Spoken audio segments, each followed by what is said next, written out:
द्वारकेश्वर नदी से फिर एक महिला का शव बरामद किया गया है। मिली जानकारी के अनुसार आज सुबह स्थानीय नौका घाट के नाविकों ने विष्णुपुर थाना अंतर्गत द्वारकेश्वर नदी के दमदमा घाट पर पानी में तैरता हुआ शव देखा।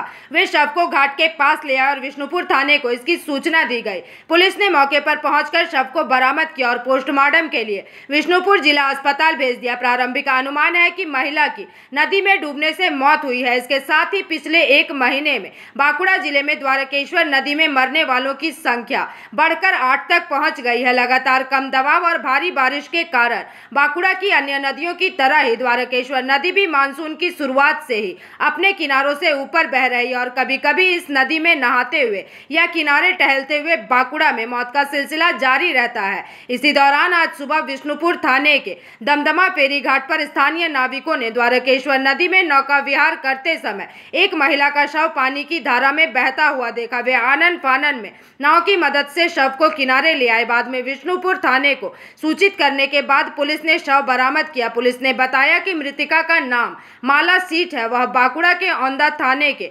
अलीथा गांव में रहती थी। पुलिस का प्रारंभिक अनुमान है कि 60 वर्षीय महिला नहाने गई होगी और पानी की धारा में डूब गई।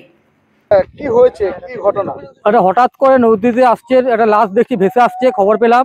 উপর নৌকো নৌকো চালায়, আর নৌকো চালায় ঘাটে, নৌকোতে দমদমা শান্তিপুর ফেরিঘাট। আচ্ছা, তারপর দেখলাম ভেসে আসছে, খবর পেয়ে সাইডে বডিটা তুলে রাখলাম, উপর থেকে ফোন করলো, দিয়ে খবর পাওয়া গেল কি বডি পুরুষ না মহিলা। আচ্ছা, তারপর লাস্টে খবর পেলাম মহিলার বাড়ি হচ্ছে নিকুঞ্জপুর, নাম হচ্ছে মালা সিট। চান করতে গেলে বাড়ি। কি হয়েছে এখানে?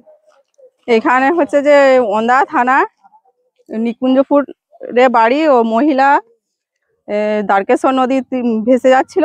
আমাদের এখানে পোলঘাটে যে নৌকার মাঝিরা দেখেছেন যে ভেসে যাচ্ছে, ওরাই দেখেছিল প্রথমে। ওরা দিয়ে আমাদের এই দমদমা ঘাটে ঠেলে নিয়ে এক ধারে রেখেছিলেন বেঁধে, দিয়ে বিষ্ণুপুর থানায় খবর দেয়। পুলিশ এসে তারা নিয়ে যায়, বডিটা নিয়ে যায়। আচ্ছা, বেশ কয়েকদিন ধরে দেখছি এই দ্বারকেশ্বর নদীতে এত মৃত্যু হচ্ছে, এটা কি কারণে হচ্ছে? এটা কি কারণে আমি কিন্তু বলতে পারবো না এটা কি কারণে। হ্যাঁ, নদীতে তো আমাদের এখানে দমদমাতে প্রচুর মানে দোয়া বলে যেটা। কোন জায়গায় এটা? বাগড়া দমদমা ফেরিঘাট। কিভাবে হতে পারে, কি মনে হয় দেখে, কি বুঝলেন? দেখে মনে হচ্ছে হয়তো চান করতে যেয়ে নেমে হয়তো ডুবে গেছে। বারবার নদীতে ডুবে মারা যাচ্ছে, কেন এরকম হচ্ছে? কেন হচ্ছে কি করে জানবে বলুন? নদীতে জল আসার জন্য? হ্যাঁ, জল তো বটেই। बांकुड़ा से अनूप रॉय की रिपोर्ट, PVTV न्यूज।